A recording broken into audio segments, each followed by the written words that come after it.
The Charlotte Checkers are one victory away from advancing to the Calder Cup Finals. Yesterday versus Laval, they scored.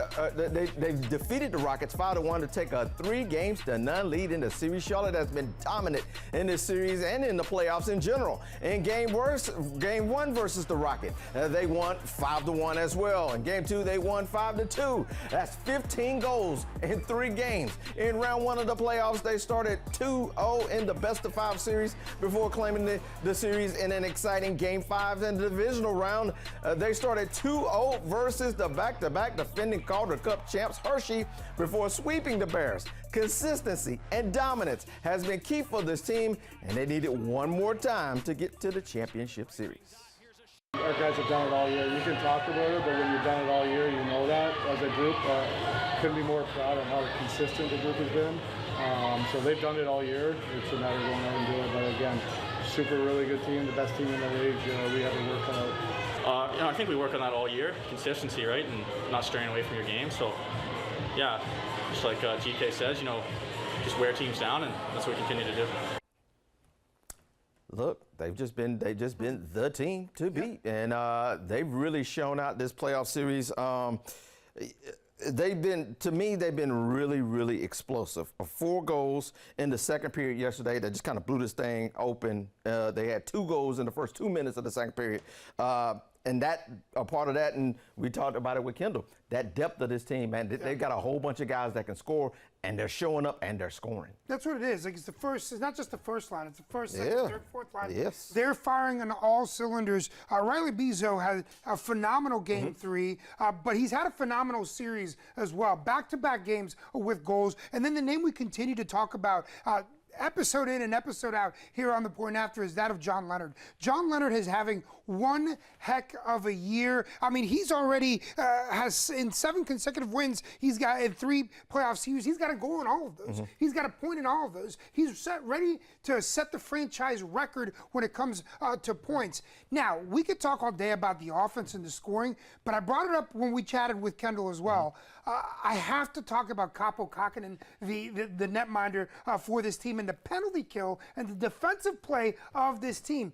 To step on the gas and literally not leave your foot, it's because your defense, it's because your netminder is holding down the fort. They almost have as many shorthanded goals as they do regular goals, which says so much about this defense. Laval was the favorite going into the playoffs to make it far, and even into the series.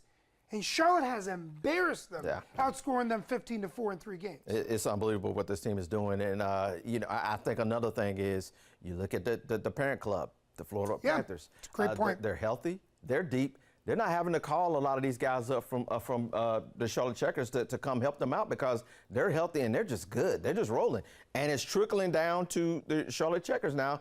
They're healthy. They're rolling. They're deep because nobody's having to go up to help the big club. So everybody's here. And you can really say that about all the final 4 teams that are in these playoffs, because you look at the Checkers and the Panthers.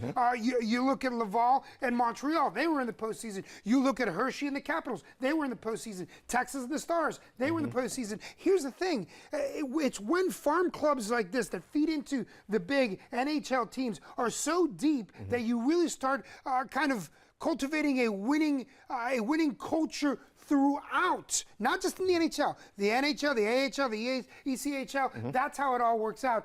And listen, we talked about it about a month ago. What was the monkey off their back that they needed to get past? Hershey. And I feel like ever since they've gotten past Hershey, they are unstoppable right now. I expect them to go ahead and sweep it and win tomorrow.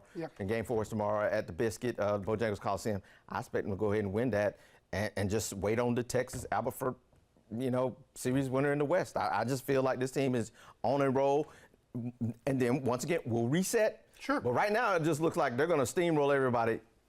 Hold on. Those teams on the West, they're pretty good too. We don't know anything about them. The Checkers don't play them. They don't play a lot of Western teams. So, but it just looks like this team's on a mission right now. The only thing that I'm going to say that just to your point is a question mark for me is if they do end up sweeping them, which I think they will. they have some rest time before they find out who their opponent is, before they play them. Sometimes that can be a negative. Sometimes it can be a positive because you heal all the bumps and bruises. I just hope that it's not a negative for Charlotte. In both of these first 2 series, no Yeah, problem. correct. They've had a lot of rest. They had rest after the first round series. They had a lot of rest after this last series. No Keep it problem. going. Just kept rolling. So Keep it I going. really don't worry about this team and rest. They'll be just fine. I think this team is just on a mission. They could be getting their second Calder Cup. Hey, I'm just going to go ahead and call it. hey. They're going to get their second Calder Cup. Charlotte wants a winner, right? We got one. We Yes, got one. sir.